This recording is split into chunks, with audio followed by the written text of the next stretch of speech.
Some of the happiest people live simple lives, yet the world often mistakes simplicity for failure. Expensive cars impress strangers, but they don't tell you anything about the person behind the wheel. Daniel learned that lesson the hard way when he pulled up to his ex-wife's mansion in an old pickup that barely ran. She looked at the truck, laughed so hard she couldn't stop pointing, and made sure every guest heard exactly what she thought of the man she once married. Daniel didn't argue. He simply smiled and turned to leave. That's when a chauffeur stepped out of a Rolls-Royce, ignored every millionaire at the party, and walked straight toward the man everyone had just mocked. What none of them realized was that the quiet man they called a loser was worth more than everyone at that party combined. And before the day was over, they were about to learn the most expensive lesson of their lives. Before we continue, if you enjoy stories where humility, patience, and quiet strength always have the final word, take a moment to subscribe. There's always another unforgettable story waiting, and you won't want to miss the next one. 5 days earlier, Ashford wasn't the kind of town people dreamed about moving to. It wasn't famous. It didn't have towering skyscrapers or luxury neighborhoods that appeared in magazines. What it did have was something money couldn't easily buy. People still knew each other. If someone's fence collapsed after a storm, neighbors showed up before the insurance company ever answered the phone. If a family fell on hard times, groceries somehow appeared on their porch without anyone admitting who had paid for them. It wasn't a perfect town. People argued. Businesses failed. Rumors traveled faster than traffic. But when life became difficult, Ashford had a habit of reminding people they weren't facing it alone. On the eastern side of town, where the busy streets gave way to older brick buildings, sat a small auto repair shop with a weathered blue sign that simply read Mason's Auto Repair. It had been there longer than most of the newer businesses downtown. The paint had faded. The concrete parking lot had more cracks than anyone cared to count. And every local could recognize the familiar sound of impact wrenches echoing through its open garage doors. Most customers came because the prices were fair. They kept coming back because they trusted the people inside. By 8 o'clock, the service bays were already busy. One mechanic wrestled with a stubborn transmission, while another diagnosed an aging family SUV that had seen better days. Radios played softly in the background. Coffee steamed from paper cups, and someone was already arguing good-naturedly about last night's baseball game. It was an ordinary morning, exactly the kind Daniel Carter preferred. He walked through the front entrance, carrying a cardboard tray filled with coffee and a paper bag that smelled of fresh breakfast sandwiches. "You're late," Frank Mason called from the office without even looking up from his paperwork.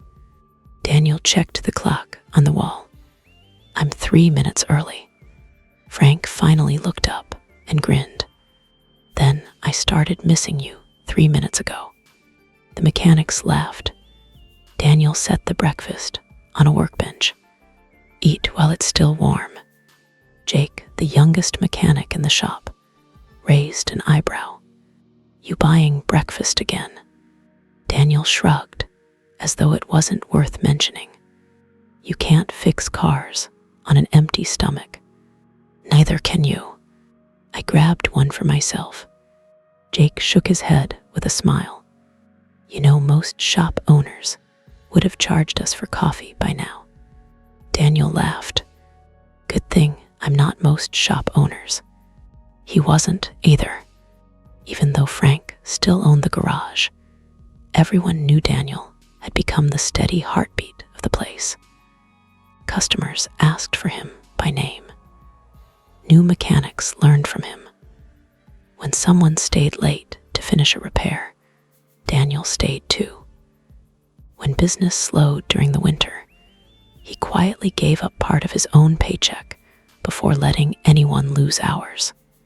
Nobody had asked him to do those things.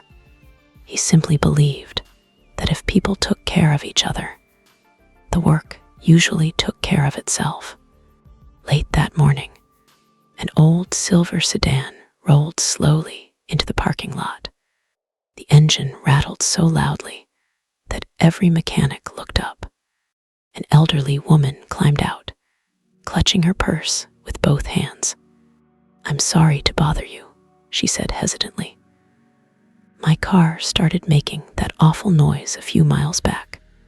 Daniel wiped his hands on a shop towel and smiled. "Let's have a look." Within minutes, he found the problem. A worn belt.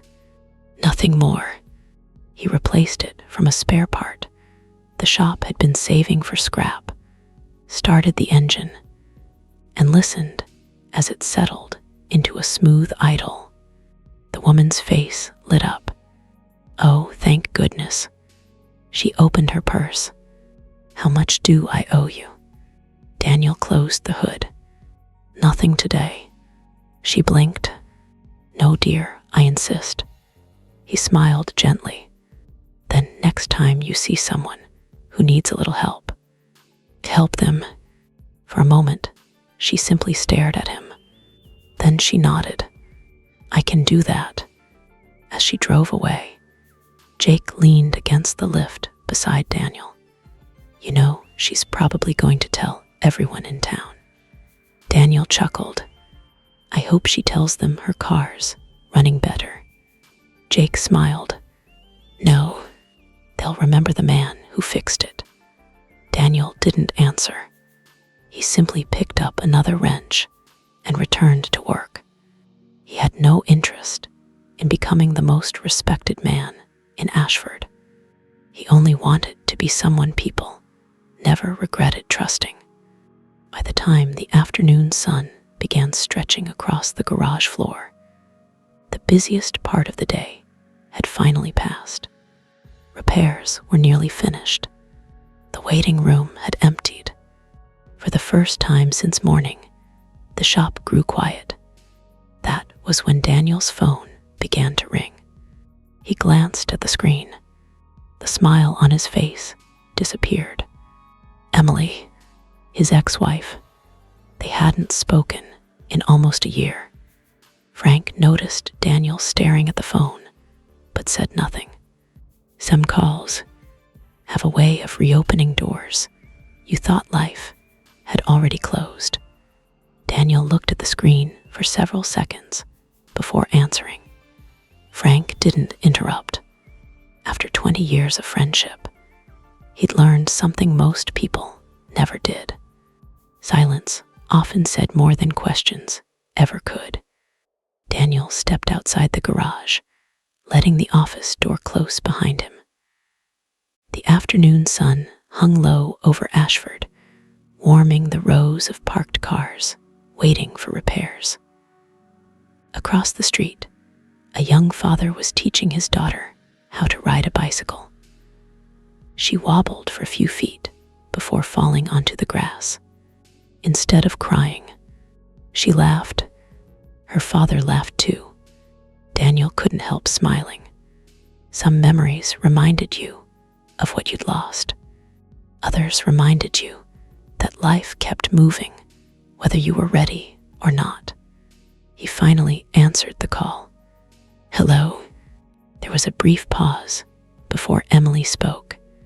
"Hi, Daniel." Her voice sounded almost exactly as he remembered. Soft, careful, as though every sentence had already been rehearsed before she said it aloud. "It's been a while."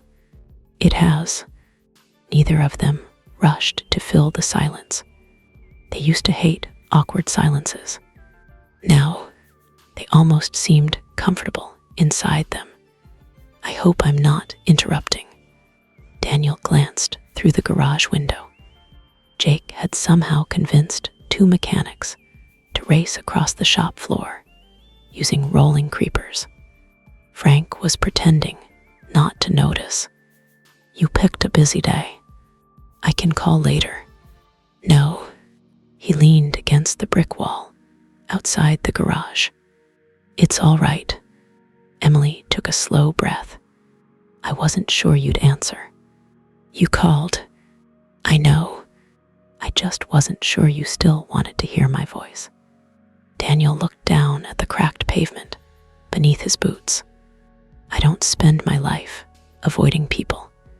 Another silence followed, this one heavier than the first. Finally, Emily said the words she'd been building toward. I'm getting married on Saturday. Daniel closed his eyes for a moment. I heard. My mother told you. No, small towns don't keep secrets. A quiet laugh escaped her. I guess they don't. She hesitated again. His name is Michael. Daniel waited. I thought, you should hear that from me too. I'm glad you found someone. Emily hadn't expected that answer. You mean that? I do. You don't sound angry. I stopped being angry a long time ago. The words lingered between them, not because they were dramatic, because they were true. Emily slowly sat down on the edge of her bed, nearly 20 miles away.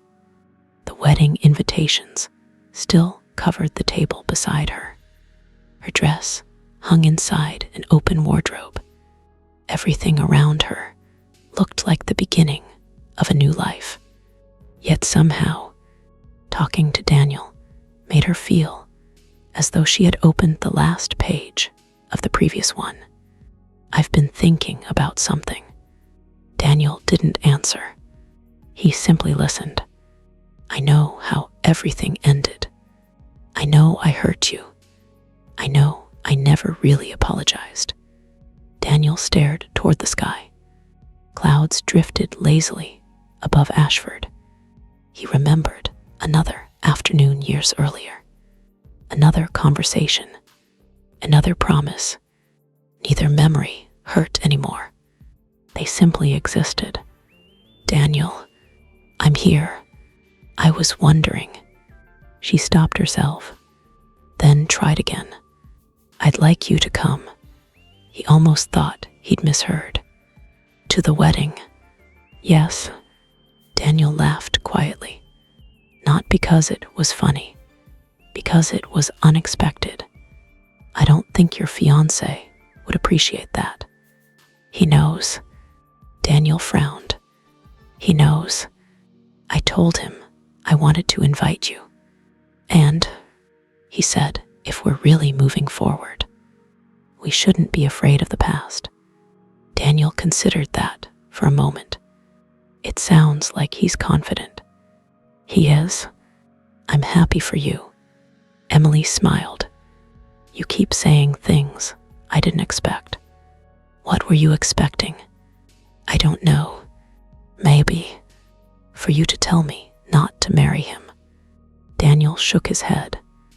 That would have been selfish. She looked down at the engagement ring on her hand. I used to think you'd hate me forever. I never hated you. You already said that. I meant it. Emily's voice grew quieter. Then why did we stop talking?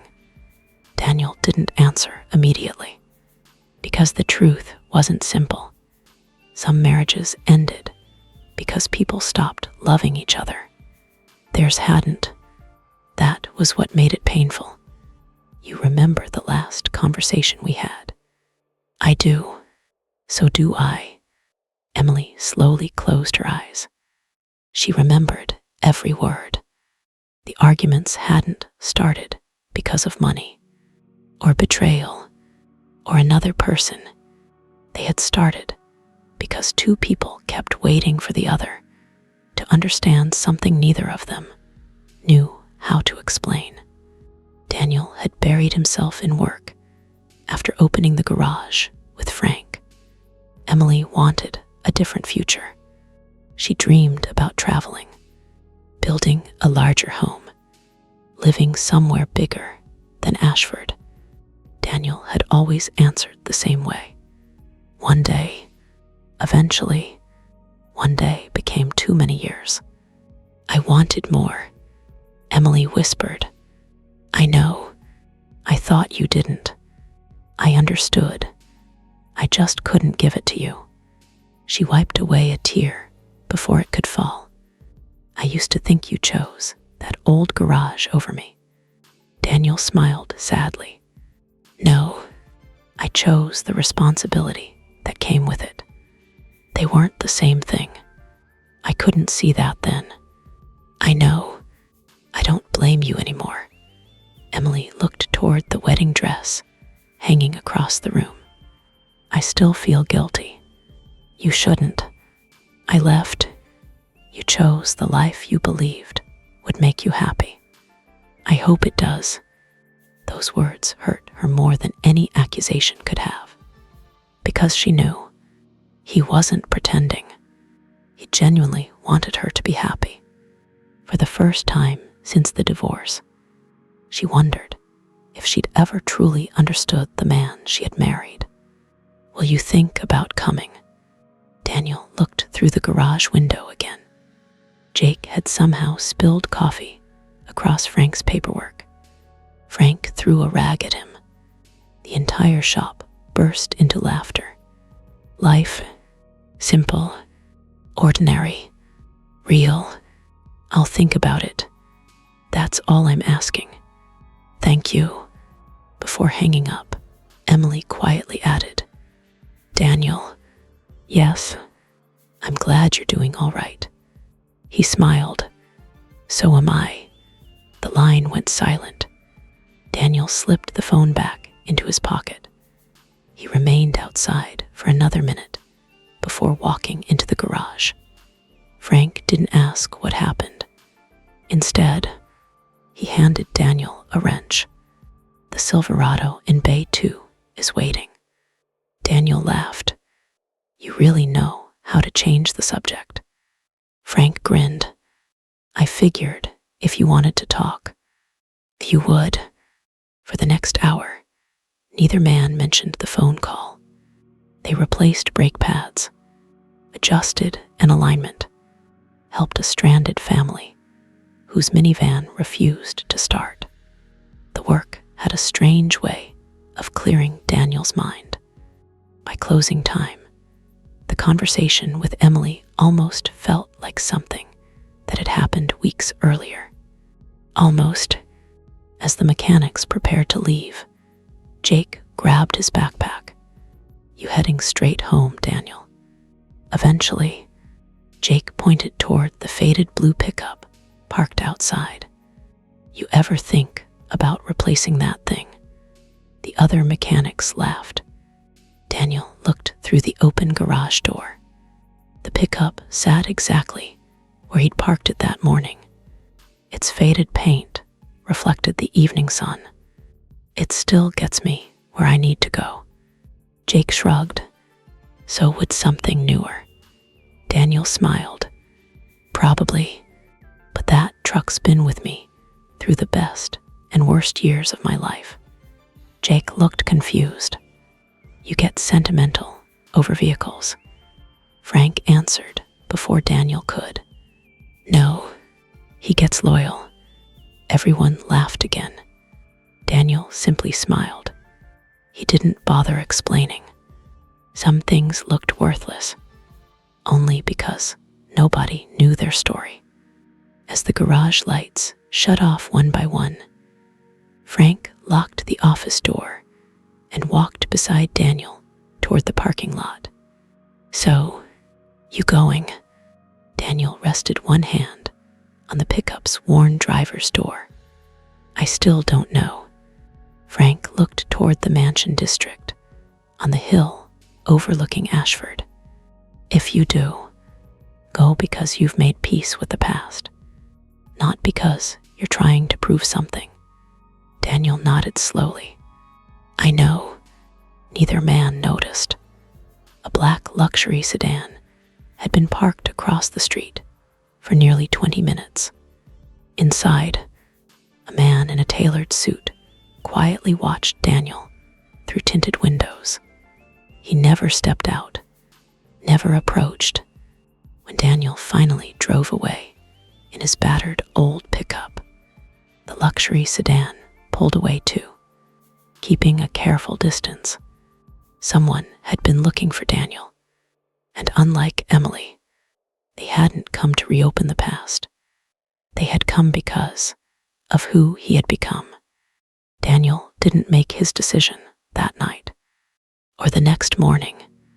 The invitation sat quietly on the corner of his kitchen table, untouched except for the handful of times he'd picked it up, read Emily's handwritten note, and placed it back exactly where he'd found it. He wasn't avoiding the decision. He simply refused to make it for the wrong reason. If he went because he wanted revenge, he'd already lost. If he went hoping Emily would regret leaving, he'd already lost. And if he stayed home because he was afraid of what people might think, he'd lose something far more important: his peace. Saturday arrived wrapped in clear blue skies, the kind of perfect summer morning photographers loved. The town was already buzzing. The florist had delivered the last arrangements before sunrise. Luxury SUVs moved through Ashford carrying guests from nearby hotels. The local bakery had spent the entire night preparing desserts for nearly 200 people. For most of the town, Emily's wedding had become the event everyone was talking about. By 7 o'clock, Mason's auto repair was unusually quiet. The garage normally closed on weekends, but Daniel had come anyway, not because there was work that couldn't wait, because sometimes work made thinking easier. He rolled open one of the service bay doors and stood for a moment, breathing in the familiar scent of oil, rubber, and fresh coffee. To most people, it smelled like a workshop. To Daniel, it smelled like home. The sound of footsteps echoed across the concrete floor. Frank walked in carrying 2 paper cups. I knew I'd find you here. Daniel smiled. You usually do. Frank handed him a coffee. So, no wrench today? Daniel laughed. Thought I'd give the engines a day off. Frank leaned against the workbench. You're still thinking about the wedding? Daniel nodded. I keep asking myself the same question, and I still don't have an answer. Frank took a sip of coffee before speaking. When you first started here, you remember that old Marine who used to bring in his pickup? Daniel smiled immediately. Walter, the one who insisted every scratch had a story. Frank nodded. He told you something one day. Daniel remembered, almost word for word. Never spend your life avoiding places because of people. Frank smiled. You've remembered. I never forgot. Walter also said something else. Daniel looked at him. Frank grinned. If walking into a room steals your peace, that room still owns you. Silence settled between them. Daniel stared into his coffee. Maybe this had never been about Emily. Maybe it was about proving to himself that the past no longer had the power to decide where he belonged. You know, Frank continued, people think courage is standing up in a fight. Daniel listened quietly. I've learned it's walking into a room where everyone already thinks they figured you out. Daniel smiled. You always keep the good advice until the last minute. Frank shrugged. It works better that way. An hour later, Daniel drove home. His small house sat at the end of a quiet street, lined with maple trees. It wasn't large. It wasn't expensive. But every board, every flower bed, and every freshly painted window frame had been repaired by his own hands. He unlocked the front door. The house greeted him with the comfortable silence only a place truly lived in could offer. He walked into the bedroom. A navy blue suit hung neatly beside the wardrobe. He hadn't worn it in months. He brushed an invisible speck of dust from the sleeve before laying it across the bed. His eyes drifted toward another object resting on the dresser, an old leather wallet. Inside, folded carefully behind his driver's license, was a faded photograph. It showed two people standing beside the same blue pickup parked outside. Daniel and Emily, both laughing, neither looking at the camera. The photograph had been taken long before life became complicated. He looked at it for several seconds, then quietly returned it to the wallet. Not because he wanted to remember, because pretending those years had never happened would be dishonest. They had been happy once, and that was enough. At exactly 11:30, someone knocked on the front door. Daniel frowned. He wasn't expecting anyone. When he opened it, Jake stood on the porch, holding a garment bag. Daniel blinked. What are you doing here? Jake smiled sheepishly. You forgot this. Daniel looked confused. My dry cleaning. Jake held up the garment bag. You left it at the shop last week. Daniel laughed. I completely forgot. I figured today wasn't the day to show up wearing grease stains. Daniel accepted the bag. Thanks. Jake hesitated. You mind if I ask something? Go ahead. You really going to your ex-wife's wedding? Daniel nodded slowly. I think I am. Jake looked genuinely puzzled. I don't think I could. Daniel smiled. When you're young, you think strength means winning. Jake listened. When you get older, you realize sometimes strength is simply showing up without carrying yesterday on your shoulders. Jake thought about those words for a long moment. I hope I remember that. You will, when life gives you a reason. By early afternoon, the mansion overlooking Ashford had begun filling with guests. Luxury cars lined the circular driveway. Valets hurried from vehicle to vehicle. Music floated across the gardens, where white roses surrounded a marble fountain sparkling beneath the afternoon sun. Waiters moved through the crowd carrying silver trays filled with champagne. Laughter echoed across perfectly trimmed lawns. Everything looked exactly the way Emily had always imagined her wedding would. Elegant, sophisticated, perfect. Near the entrance, Emily stood with her father. She smiled politely as relatives greeted her one after another. Yet every few minutes, her eyes drifted toward the front gate. Almost without realizing it, her father noticed. You expecting someone? She hesitated. I invited Daniel. Her father's expression changed slightly. You actually think he'll come? I don't know. And Michael? He knows. Her father slowly nodded. I hope everyone else behaves. Emily looked toward the growing crowd.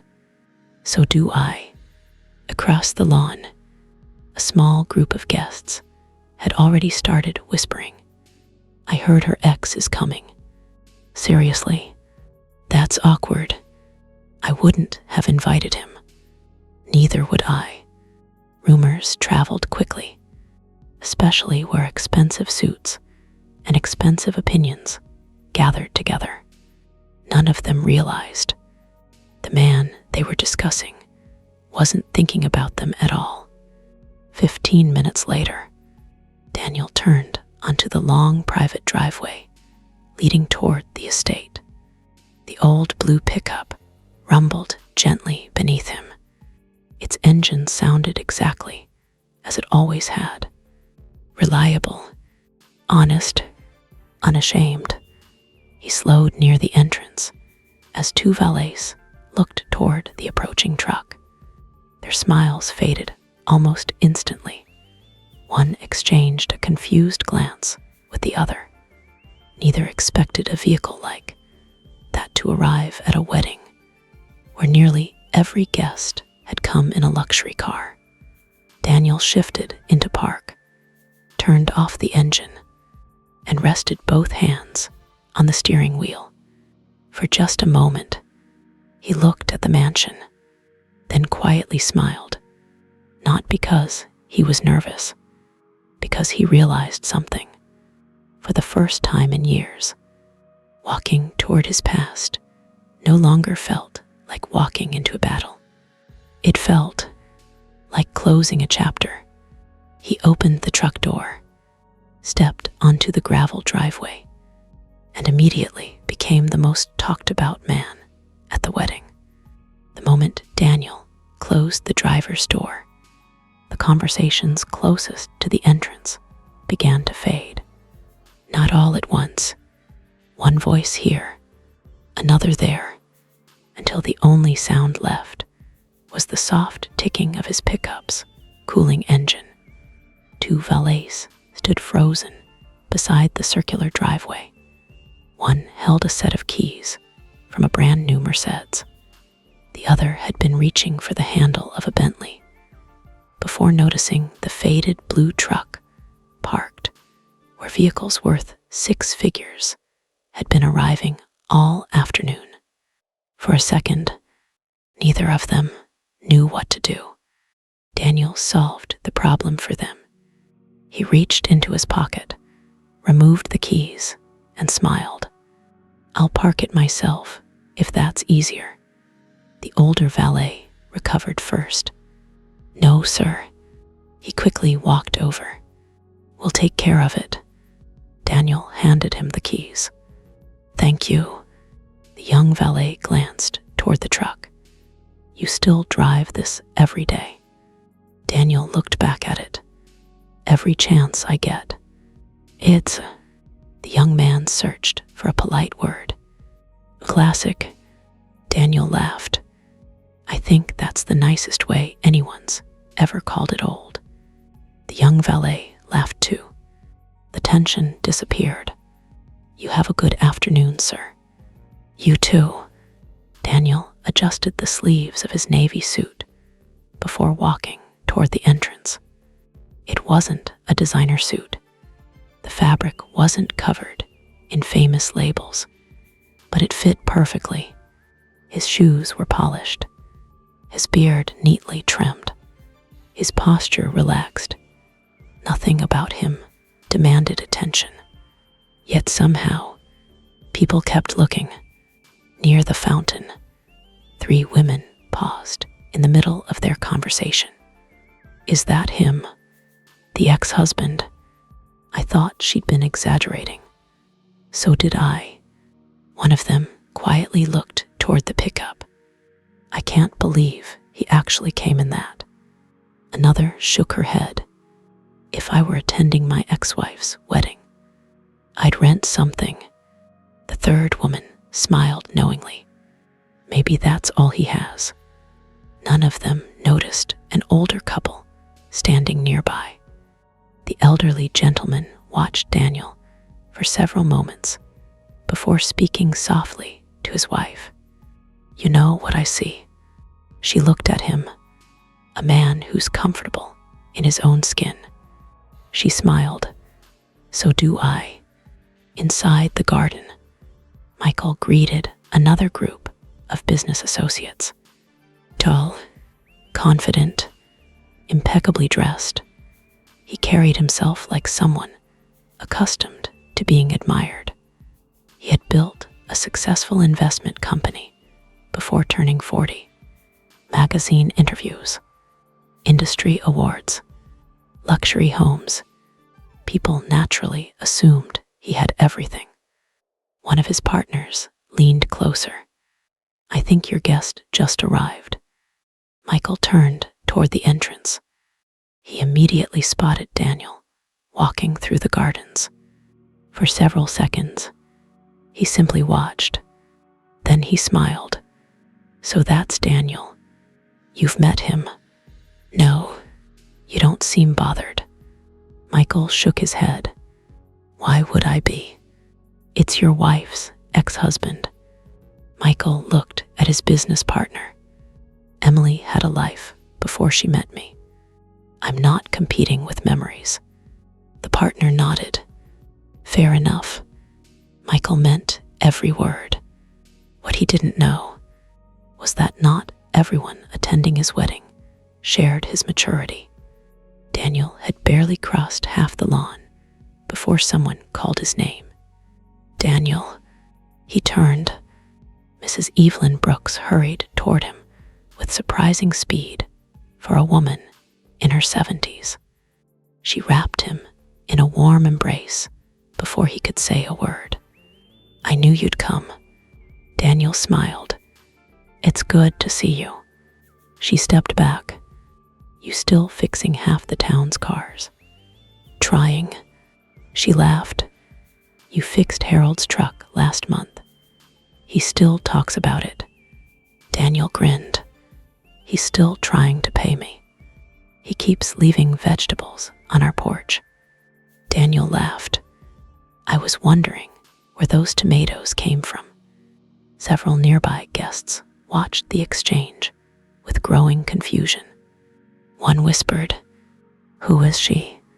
"Harold Brooks' wife, the retired judge." "That's the one. So, she knows him." "Apparently." Mrs. Brooks gently straightened Daniel's tie. "You look handsome." "Thank you. And don't let these fancy people fool you." She looked around the lavish estate. "A suit doesn't tell you who a man is." Daniel smiled. "I've never believed it does." She squeezed his arm before returning to her husband. More than one guest silently watched her leave. The whispers changed. Slightly, near the reception tent, Jake's words echoed inside Daniel's mind. "People remember the man who fixed it." As he continued walking, someone else smiled, then another. A retired teacher waved from across the lawn. A firefighter crossed over to shake his hand. An elderly mechanic introduced Daniel to his grandson. Within minutes, it became strangely difficult for Daniel to walk 10 feet without someone stopping to greet him.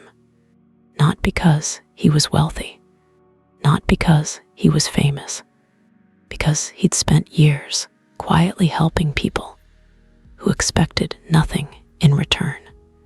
Across the garden, a group of younger guests noticed. "I thought nobody knew him."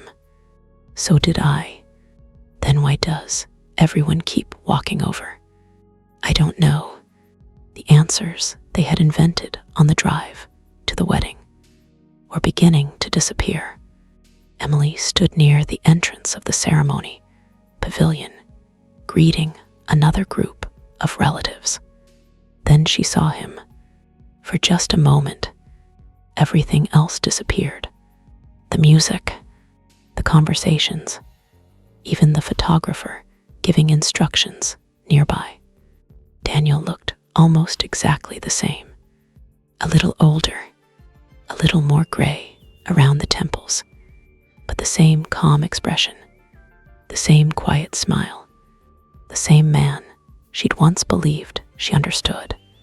Their eyes met across the garden. Neither waved, neither rushed forward. After everything they'd been through, a simple smile was enough. Emily excused herself from the guests around her and walked toward him. Several conversations immediately stopped. People pretended not to watch. They watched anyway. Emily stopped a few feet away. "I'm glad you came." Daniel smiled warmly. "You look happy." She glanced down at her wedding dress. "You like it?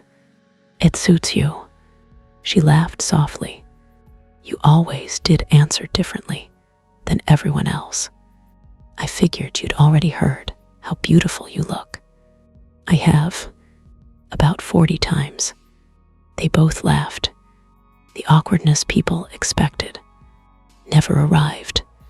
Instead, two people who had once shared a life simply stood together, appreciating how far they'd both come. Emily looked toward the pickup parked near the entrance. "You still have it." "I do. I thought you'd sell it." "I almost did." "What changed your mind?" Daniel smiled. "I realized memories don't take up much space." Emily looked at him for a long moment. There had been a time she would have misunderstood that sentence. Today, she understood exactly what he meant. She wasn't one of those memories he regretted. She was simply part of the road that had brought him here, before either of them could say another word. A loud voice interrupted. "So, this is Daniel." Both turned. A sharply dressed man in his early 30s approached with an expensive watch gleaming beneath the afternoon sun. Beside him stood two other guests carrying champagne glasses. He smiled, but not with kindness, with curiosity, the kind that often came disguised as politeness. "I'm Trevor." He offered his hand. Daniel shook it. "Daniel." Trevor looked toward the blue pickup, then back at Daniel. "I've heard quite a bit about you. I hope nothing too embarrassing." Trevor chuckled. "Oh, mostly that you're the mechanic." Daniel nodded. "I am." Trevor took a slow sip of champagne. "Must be honest work." "It is, but I imagine weddings like this." He glanced around at the marble fountains, crystal chandeliers inside the reception hall, and rows of luxury vehicles. "Aren't exactly your usual crowd." Emily's smile disappeared. "Trevor," he ignored her. "I just meant it must be interesting seeing how the other half lives." The small group around them laughed politely. Daniel didn't. He simply looked at Trevor with the same calm expression he'd worn since arriving. "You'd be surprised." Trevor raised an eyebrow. "Oh, I've learned. People aren't nearly as different as they think." Trevor smiled again. "I suppose, but money does make life easier." Daniel nodded. "It certainly solves some problems and creates others." For the first time, Trevor wasn't sure how to respond. He had expected embarrassment, maybe defensiveness. Instead, he felt as though every attempt to look down on Daniel quietly slipped through his fingers. Nearby, Michael had been greeting another table of guests. He looked over just in time to notice Trevor's conversation. His smile faded. He started walking toward them, not because he thought Daniel needed rescuing, because he knew Trevor well enough to recognize the look on his face. Whenever Trevor thought he was the smartest man in the room, someone usually ended up paying for it. And before Michael could reach them, Trevor glanced once more toward the faded blue pickup, then smiled as though he'd just thought of something.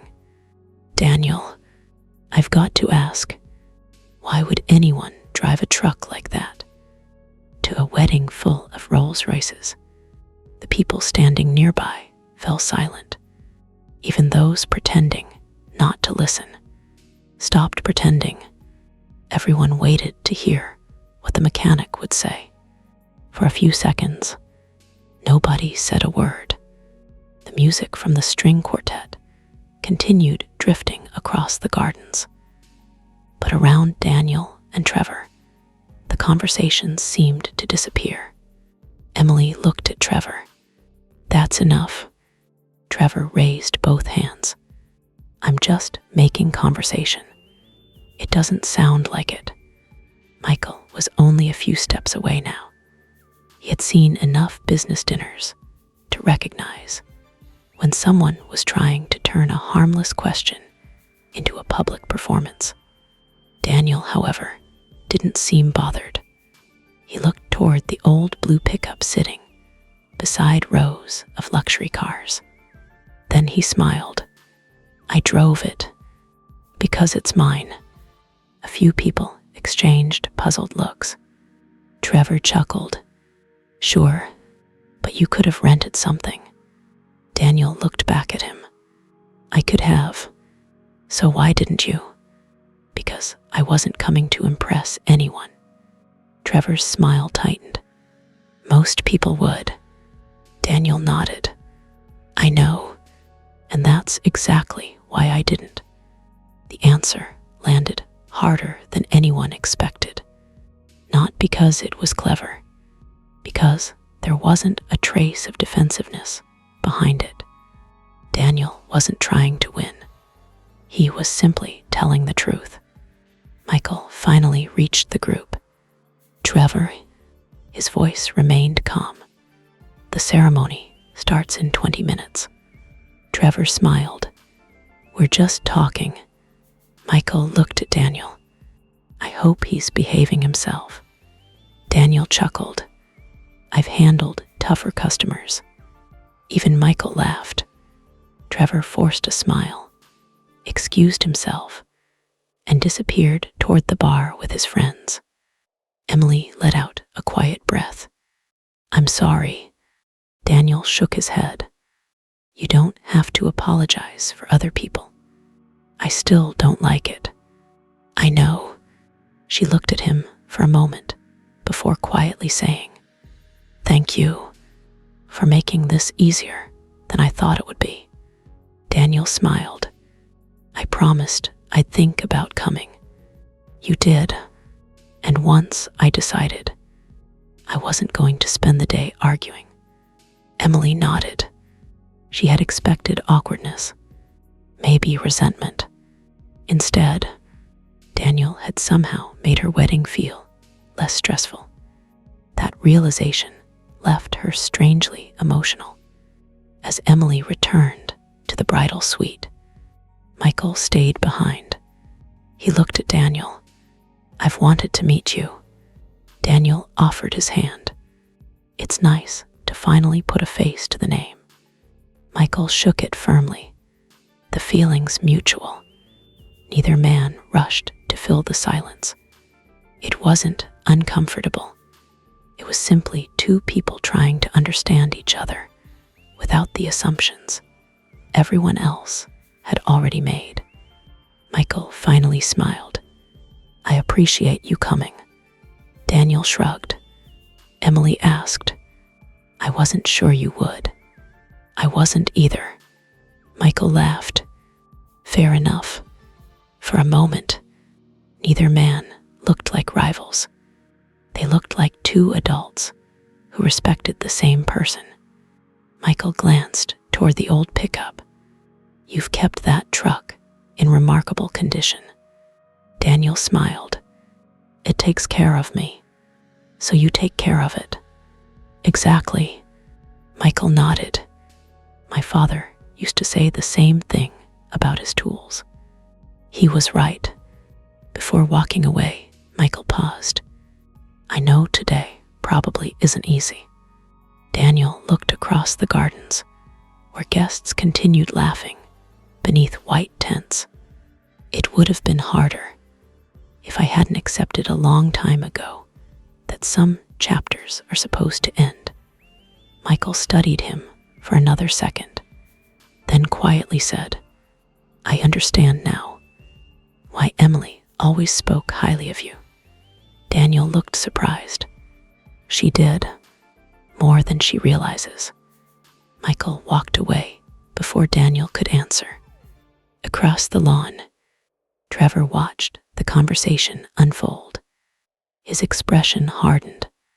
One of his friends nudged him. What happened? Trevor took another sip of champagne. I don't get him. What do you mean? I've been trying to get under his skin. And he won't react. His friend laughed. Maybe he's smarter than you thought. Trevor looked back toward Daniel. No, nobody stays that calm. Everyone has a breaking point. His friend shrugged. Maybe today isn't the day to look for it. Trevor didn't answer. Instead, his eyes drifted toward the pickup again. There had to be something. Nobody who drove a truck like that belonged at a wedding like this. At least, that's what he kept telling himself. Meanwhile, Daniel wandered toward the edge of the gardens, where the noise faded into birdsong and rustling leaves. A small pond reflected the afternoon sun. Children chased each other across the grass, while their parents talked beneath old oak trees. Away from the crowd, the day felt wonderfully ordinary. Mind if I join you? Daniel turned. Judge Harold Brooks approached with 2 glasses of lemonade. Daniel smiled. I was wondering where Mrs. Brooks disappeared to. Harold laughed. She's making sure the florist doesn't rearrange flowers that don't need rearranging. That sounds like Evelyn. The retired judge handed Daniel a glass. You've been getting plenty of attention. I noticed. Harold smiled knowingly. People with money often think they can recognize success just by looking. Daniel looked across the estate. It's an easy mistake to make. I made it once myself. Daniel glanced at him. Harold rarely spoke about his younger years. The older man rested both hands on his walking cane. When I was a young lawyer, I met a farmer wearing patched overalls. I assumed he couldn't afford proper legal advice. Daniel listened quietly. He owned nearly 12,000 acres. Daniel couldn't help laughing. Harold smiled. He let me embarrass myself for almost 10 minutes. What happened? He hired another lawyer. Daniel laughed harder. I deserved that. Harold nodded. So did I. The laughter faded into comfortable silence. Then Harold looked directly at Daniel. People are making the same mistake with you today. Daniel shrugged. I've gotten used to it. You shouldn't. It saves me time. Harold frowned. How? Daniel smiled. The people who judge me first usually tell me everything I need to know.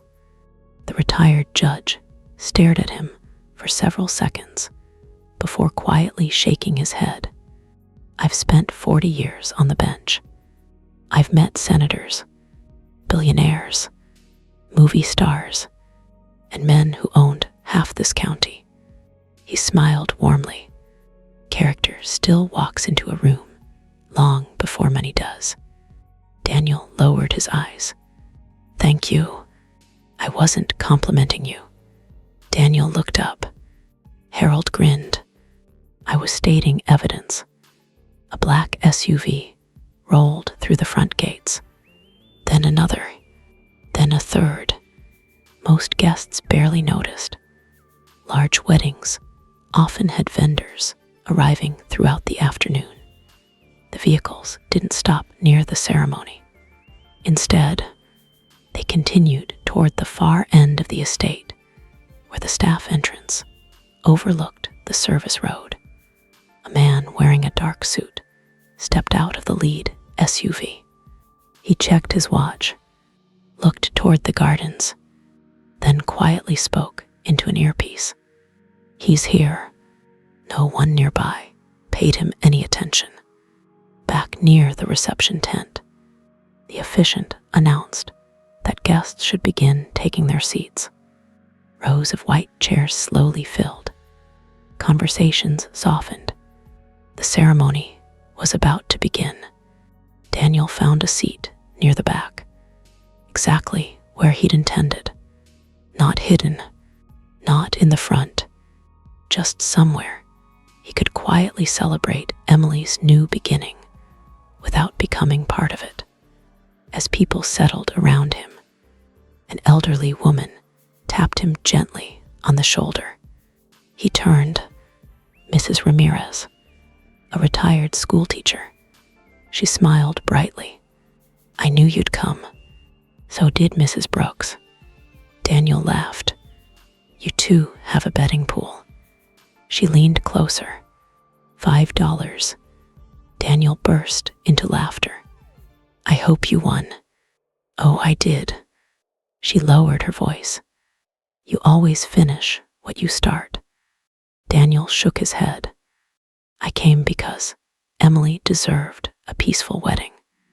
Mrs. Ramirez smiled. "That's exactly why I knew you'd be here." The musicians began playing. Everyone stood. The ceremony procession slowly entered the garden. Flower petals scattered across the aisle. Guests smiled. Phones rose into the air.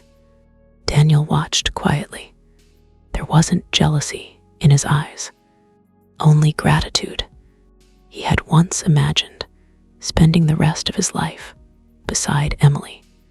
Life had chosen another path for both of them, and somehow that no longer felt tragic. It simply felt true. Then, just as the bridesmaids reached the front, the distant sound of another engine echoed across the estate. It wasn't loud, it wasn't dramatic, but it was unmistakably different from every other vehicle that had arrived that afternoon. Several guests turned instinctively toward the entrance. The head valet frowned because he recognized the sound before he saw the car. A moment later, a gleaming black Rolls-Royce Phantom eased through the front gates. Unlike the other luxury cars, it didn't stop with the valet line. It drove past every reserved parking space, past the guest drop-off, past the wedding coordinator, waving for it to stop.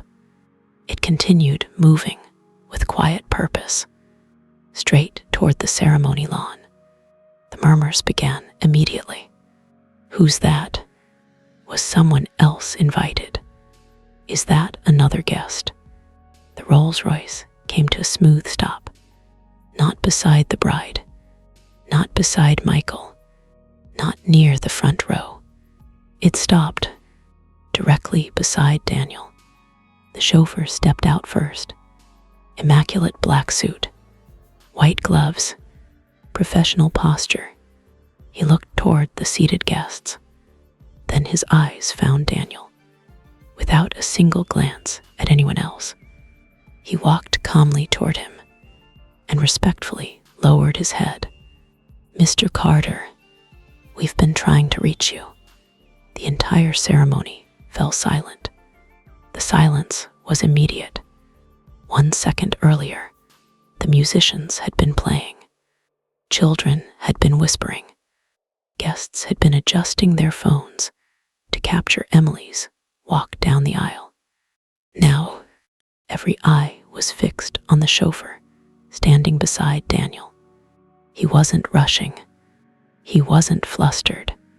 He stood with the calm confidence of someone trained to remain composed in every situation. Daniel slowly rose from his chair. A flicker of surprise crossed his face. Not fear, not excitement, just genuine surprise. "You've been looking for me." The chauffeur nodded respectfully. "For the last 3 days, sir." Around them, confused murmurs spread through the crowd. "Sir? Did he just call him sir? Who is that?" Trevor leaned forward in his chair. This has to be some kind of mistake. Nobody answered him, because nobody knew. Daniel looked at the chauffeur. "I wasn't expecting anyone." "I know, sir. I apologize for interrupting the ceremony. It couldn't be avoided." Daniel glanced toward Emily and Michael, standing at the altar. "I'd rather not do this here." The chauffeur inclined his head. "Under normal circumstances, neither would we." That single sentence made several guests exchange uneasy glances. There was no arrogance in his voice, no attempt to impress anyone, only quiet professionalism. Michael stepped away from the altar. He walked toward Daniel, offering an apologetic smile to the guests as he passed. When he reached them, he extended his hand. "I'm Michael." The chauffeur shook it politely. "My apologies for interrupting your wedding, sir." "You don't need to apologize." Michael looked between the two men. "Is everything all right?" The chauffeur answered carefully. "It depends how you define all right." That wasn't the answer anyone expected. Emily slowly approached as well. Her father followed behind. "So," Emily asked softly, "what's happening?" Daniel gave a small shake of his head. "I honestly don't know." And for the first time that afternoon, everyone believed him. The chauffeur reached inside his jacket and removed a dark leather folder. He held it with both hands. "Mr. Carter, I was instructed to deliver this personally." Daniel accepted the folder. He didn't open it immediately. Instead, he looked at the seal pressed into the leather. Recognition flashed across his face. It lasted less than a second, but Michael noticed. "So you know who sent it?" Daniel nodded once. "I know the seal." Trevor immediately stood. "What seal?" Nobody answered. Daniel opened the folder. Inside, a single handwritten letter rested on thick cream-colored paper. No company logo, no business contract, just a letter. He unfolded it. His eyes moved across the first few lines. The calm expression he'd worn all afternoon changed.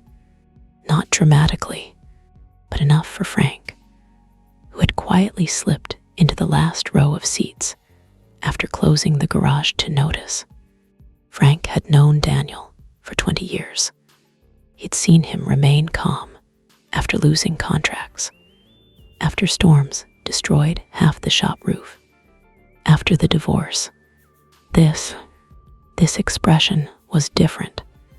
Not panic, recognition, deep recognition. Daniel slowly looked back at the chauffeur. "He's here." "Yes, sir." He insisted on coming himself. Emily frowned. "Who?" The chauffeur politely turned toward her. "I'm afraid that isn't my announcement to make." Trevor let out an impatient laugh. "This is ridiculous." He looked around at the crowd. "We're stopping a wedding over a letter. His voice carried farther than he'd intended. Several guests nodded. Others looked uncomfortable. Daniel folded the letter. He turned toward Michael. "I'm sorry." Michael smiled. "You've apologized 3 times already. You don't even know what this is." "No, but judging by your face, it's important." Daniel hesitated. "I believe it is." Michael glanced toward the officiant, then back at the guests. Finally, he made a decision. "Ladies and gentlemen," he raised his voice just enough to be heard, "I think we can survive a few extra minutes." A ripple of laughter broke the tension. Even Emily smiled. Trevor didn't. He crossed his arms. "This better be worth it." Judge Brooks looked at him. "Patience is free." Trevor muttered something under his breath. The retired judge simply smiled. The chauffeur checked his watch. "They'll be here in approximately 2 minutes. Daniel asked. "Yes, sir." Daniel looked genuinely confused. "I thought only he was coming. There has been—" The chauffeur searched for the right word. "A change of plans." Across the estate entrance, security personnel suddenly became more alert. Not because there was danger, because several additional black vehicles had appeared outside the gates. Unlike the earlier SUVs, these moved in perfect formation. Slow, measured, purposeful. The lead security guard immediately spoke into his radio. "We've got another convoy approaching." Guests began standing from their chairs. Nobody cared about etiquette anymore. Every person wanted a better view of the entrance. Even the photographers lowered their cameras from the bride. Their lenses slowly turned toward the driveway. Trevor laughed again. "I swear, if this turns out to be a magician, I'm leaving." Nobody laughed, because the atmosphere had changed. Whatever was happening, it no longer felt accidental. Daniel quietly folded the letter and slipped it into the inside pocket of his jacket. Frank walked over. "You all right?" Daniel nodded. "I think so. You don't sound convinced."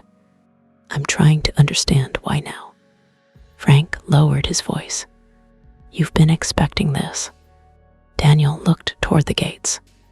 "No, I've been hoping it would never be necessary." Frank stared at him. There was that feeling again, the strange realization that there were parts of Daniel's life even his closest friend had never seen. The sound of engines grew louder. Not roaring, gliding. The gates slowly opened. One by one, 4 identical black Rolls-Royce Phantoms entered the estate. Behind them, 3 armored Range Rovers. Everything moved with military precision. No horns, no unnecessary movement, just quiet coordination. The guests watched in complete silence. Trevor's confident smile disappeared. He counted the vehicles. 1, 2, 3. Why are there 7 cars? No one answered. The convoy came to a smooth stop along the edge of the ceremony lawn. Security officers stepped out first, each wearing discreet earpieces. They scanned the area with practiced efficiency before opening the rear door of the second Phantom. The entire garden held its breath. A polished black shoe appeared first, then another. A tall man in an impeccably tailored charcoal suit stepped out. His movements were calm, deliberate. He wasn't trying to impress anyone, yet his presence seemed to command the attention of everyone watching. Several guests instinctively reached for their phones. Others simply stared. The man adjusted his cufflinks, exchanged a quiet word with one of the security officers, and then looked across the lawn. His gaze settled on Daniel. A warm smile spread across his face, not the smile of someone greeting an employee, nor the smile of someone greeting a business associate. It was the smile of someone greeting an old friend. Without waiting for anyone to announce him, he walked straight across the grass toward Daniel. The chauffeur stepped aside. The security team did the same. The mysterious man stopped a few feet away, then in front of 200 stunned wedding guests. He extended his hand. "Daniel, I was beginning to think you'd never answer your phone." Daniel smiled for the first time since the chauffeur arrived. "I've always been terrible at answering unknown numbers." The man laughed. "So I've noticed." Around them, no one moved. No one spoke. The only question echoing through the crowd was the same one forming in every mind. Who was this man? And why did he treat the quiet mechanic as an equal? For several long seconds, neither man spoke. They simply stood there, smiling at each other as though the crowd around them had disappeared. Then Daniel stepped forward and shook his hand. "It's been a long time." "It has. You've got more gray hair." The man laughed. "So do you." The easy exchange immediately shattered every assumption the guests had made. Trevor frowned. People didn't greet mechanics like that. Not with warmth, not with respect, certainly not after arriving in a convoy worth millions of dollars. The gentleman turned toward the wedding guests. "My apologies for interrupting such a beautiful ceremony." His voice was calm, polished, and carried naturally across the lawn. "I assure you, this wasn't how we intended today to unfold." Michael stepped forward. "You're welcome here." The man smiled appreciatively. "Thank you. I know this is your day. I'll be as brief as I can." Michael nodded. "I appreciate that." Emily looked from Daniel to the newcomer.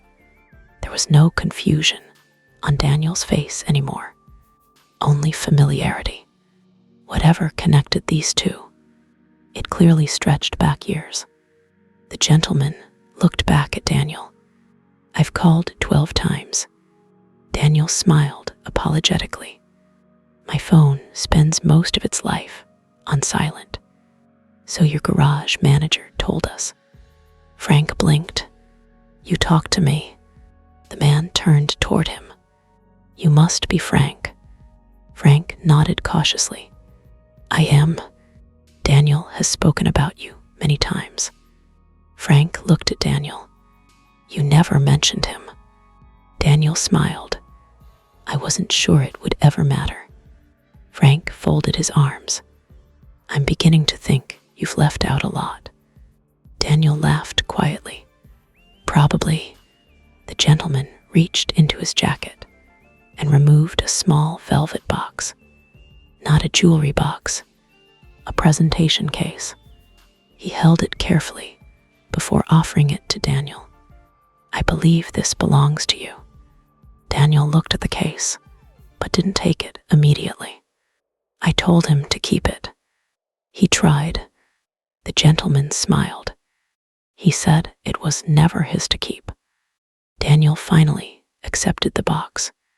When he opened it, several guests leaned forward. Inside rested a simple silver key. Nothing flashy, no diamonds, no gold, just an old-fashioned silver key resting on dark blue velvet. Trevor couldn't stop himself. A key. His voice carried across the lawn. That's what all this is about. The gentleman looked toward him. Not exactly. He turned back to Daniel. It represents the first building. Daniel ran his thumb gently across the worn metal. I haven't seen this in years. I know. You gave it away. Emily quietly stepped closer.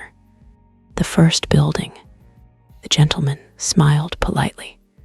I suppose you could call it. The first chapter.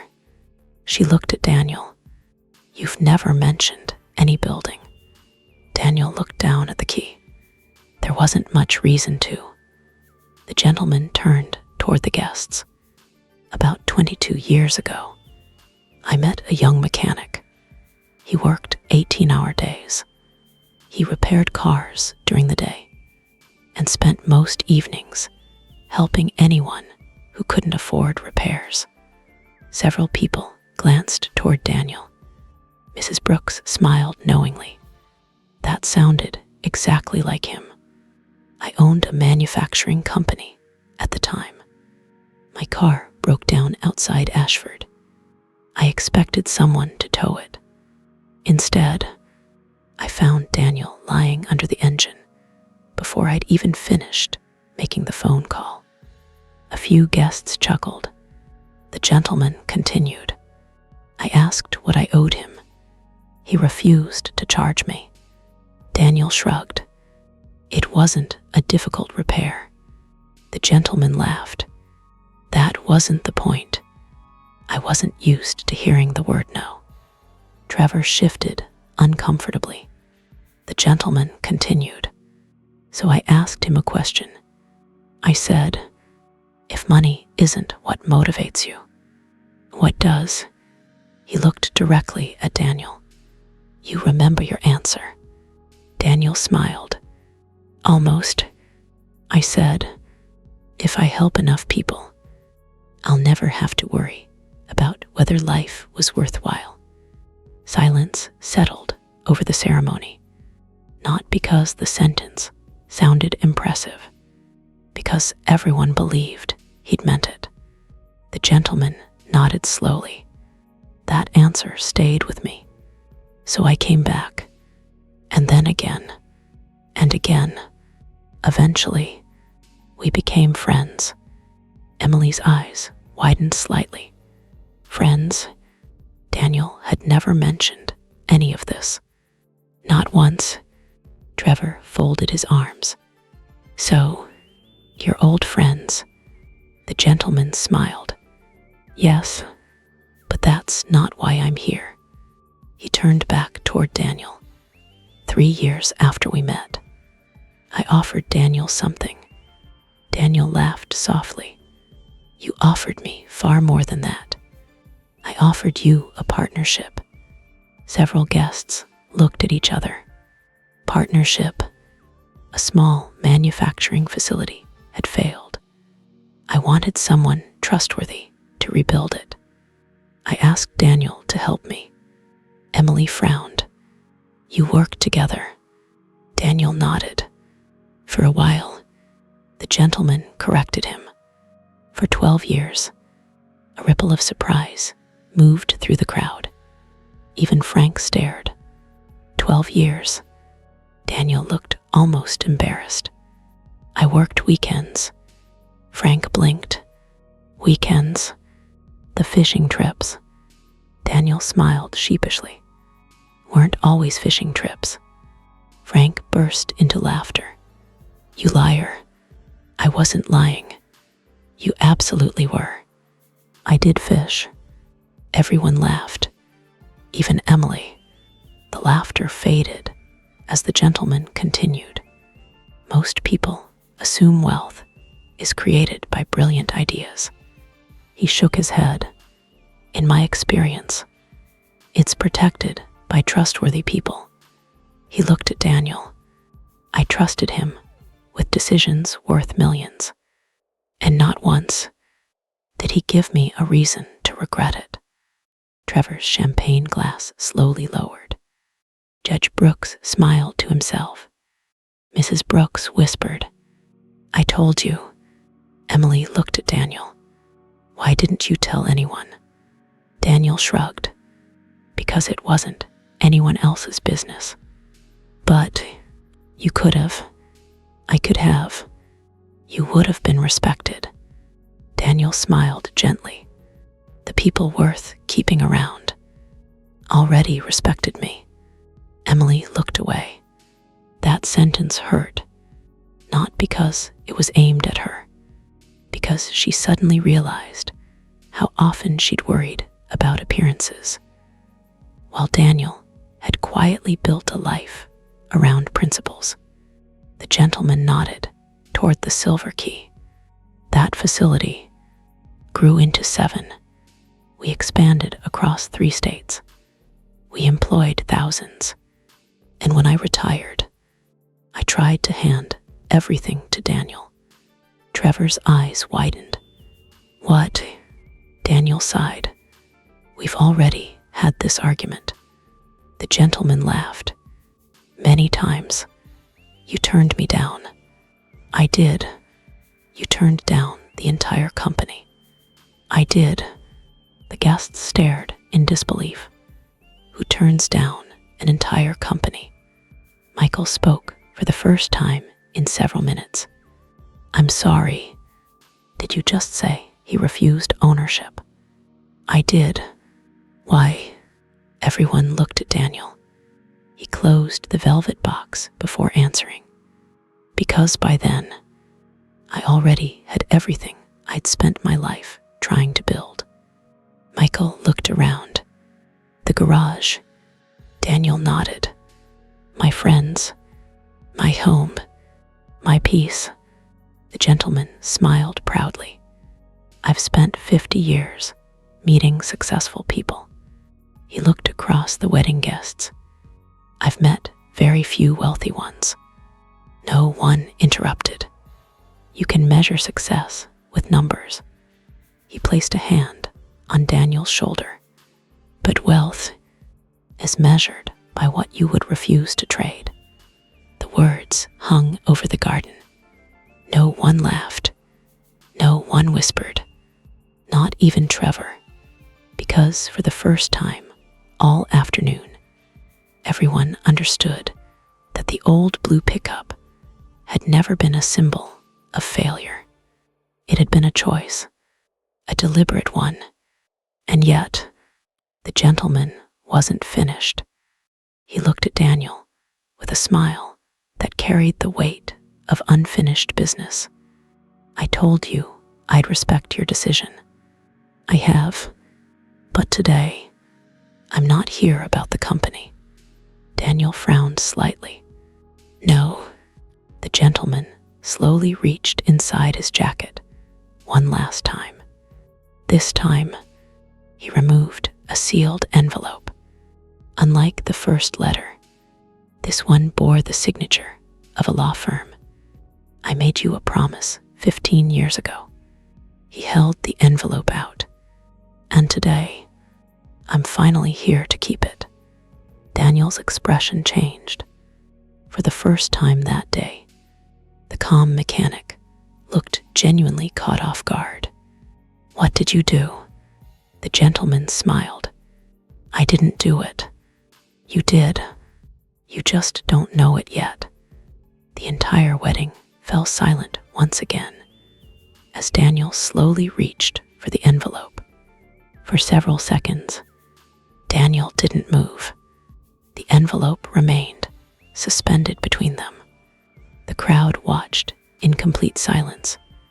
Even the wind seemed to disappear.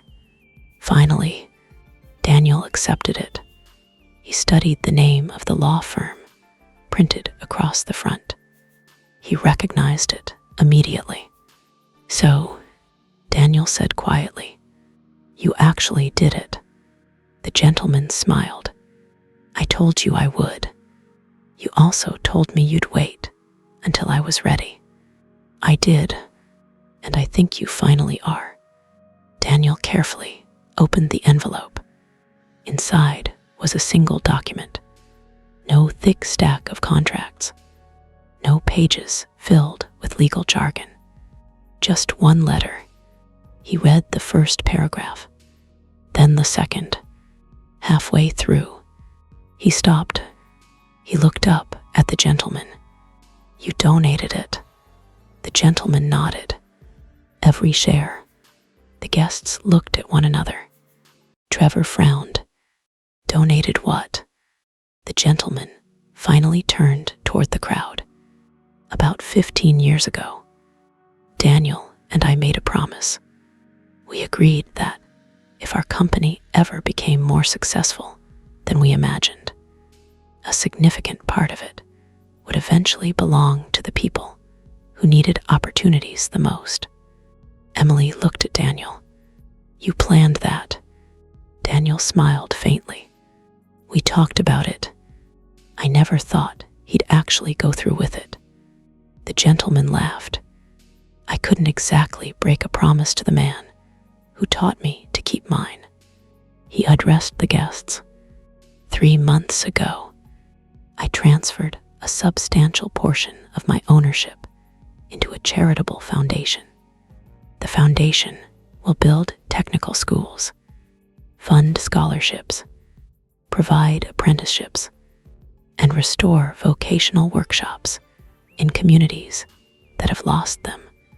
Several guests quietly lowered their eyes.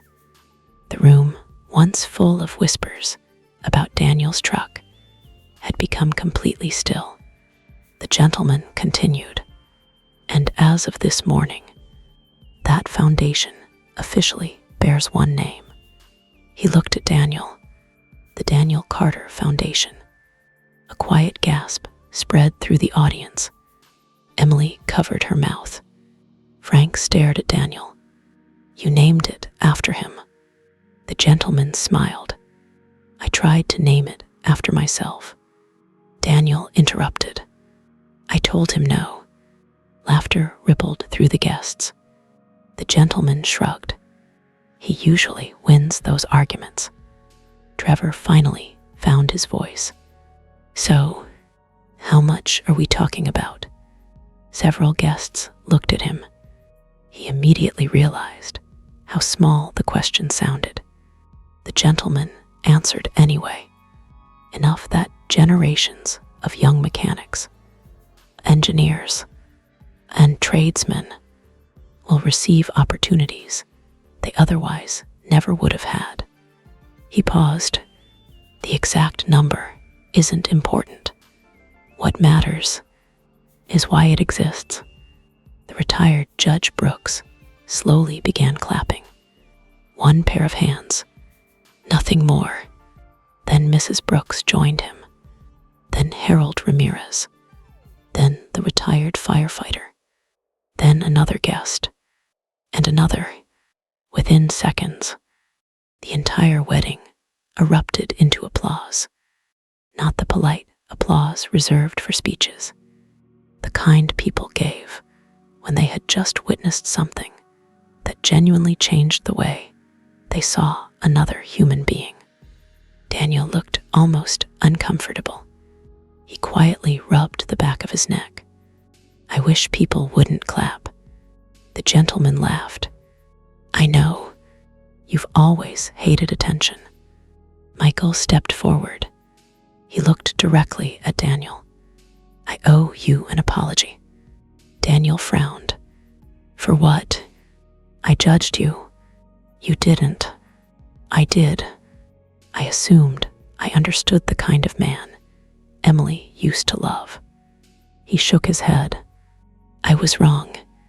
Daniel smiled warmly. "No, you just didn't know me." Michael extended his hand again. "This time, I'd like to shake the hand of someone I hope becomes a friend." Daniel took it without hesitation. "I'd like that." Emily stood quietly nearby. When Michael stepped away, she walked toward Daniel. Neither of them spoke immediately. Some conversations deserved silence first. Finally, Emily smiled. "I've spent the entire afternoon realizing something. Daniel waited. I kept chasing a bigger life. She looked around the magnificent estate. I thought success looked like this. She glanced toward the old blue pickup, parked beneath a maple tree. But somewhere along the way, I forgot that peace has a different appearance for everyone. Daniel nodded gently. It does. A tear escaped before she could stop it. I was wrong about one thing. Only one. She laughed through the tears. Probably more than one. He smiled. You don't owe me anything, Emily. I know. I just wanted you to hear me say it. Daniel looked at her with the same kindness he had shown since arriving. I hope this marriage gives you everything you dreamed of. She believed him, every word.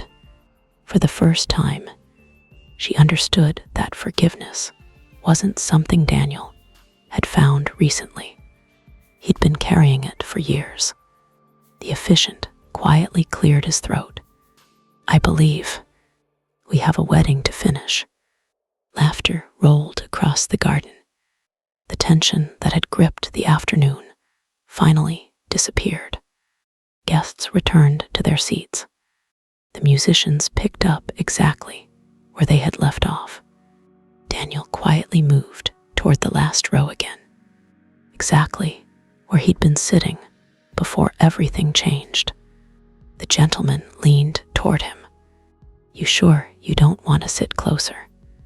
Daniel smiled. This isn't my day. No, it never was. The ceremony was beautiful, simple, heartfelt. When Michael promised to protect Emily through every season of life, Daniel smiled, not because he was remembering the past, because he genuinely hoped Michael would keep that promise. When they exchanged rings, he applauded with everyone else. When they shared their first kiss as husband and wife, he was among the first to stand. The reception continued late into the evening. Something unexpected happened. People who had ignored Daniel earlier now wanted to meet him. He greeted every one of them exactly the same way. No pride, no bitterness, no satisfaction at proving anyone wrong. Just quiet kindness. Trevor eventually approached. He stood awkwardly, with both hands in his pockets. I owe you an apology. Daniel smiled. You don't owe me anything. I judged you. You did. I was arrogant. You were. Trevor laughed nervously. I probably deserved that. You probably did. For the first time all day, they both laughed together. Trevor looked toward the old pickup. I don't think I'll ever look at an old truck the same way again. Daniel smiled. I hope you don't. As the sun began disappearing beyond the hills surrounding Ashford, Daniel slipped away from the reception without telling anyone. He preferred goodbyes that didn't become events. He climbed into the blue pickup. The engine started on the first turn, just as it always had. Before pulling away, someone knocked gently on the passenger window. It was the gentleman. You always leave early. Daniel rolled down the window. And you always notice. The gentleman rested his arm on the open window. You know, people are going to write articles about today. Daniel sighed dramatically. I was afraid of that. They'll call you mysterious. They'll speculate. They'll estimate your wealth. Daniel smiled. They'll get most of it wrong. I know. The gentleman looked at the old truck. You still planning to keep this? Daniel gently rested one hand on the steering wheel. As long as it'll keep running. The gentleman laughed. I thought so, He stepped back. "Drive safely, my friend."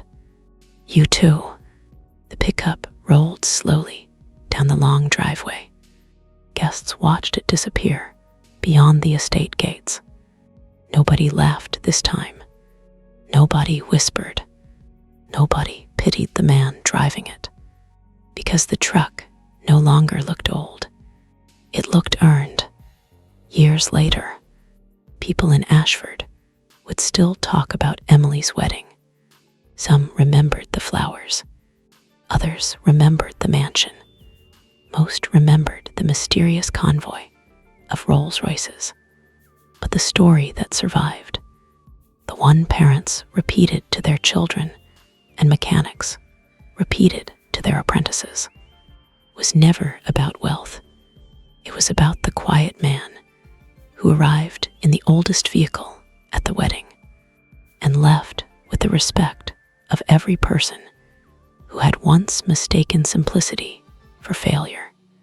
Because in the end, status can be borrowed, luxury can be purchased, attention eventually fades, but character is the only thing that grows more valuable every time life gives you a reason to compromise, and you choose not to.